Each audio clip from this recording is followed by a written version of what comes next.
First, we visit the official website of 922s5 Proxy. And click on the free download button to download and install the 922s5 Proxy client. After that, open the client and log in with your account. Next, click on the static ISP proxies page. Choose the country and the number of days for IP extraction.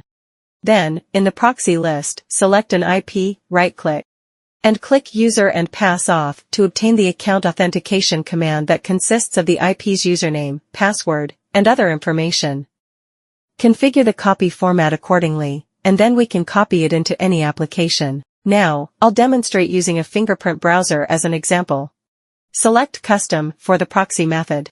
And choose HTTP as the proxy type.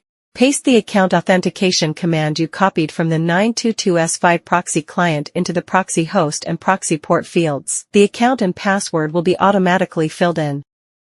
Click on Check Proxy to display the specific IP information. If the IP detection is successful, click OK to start using it normally.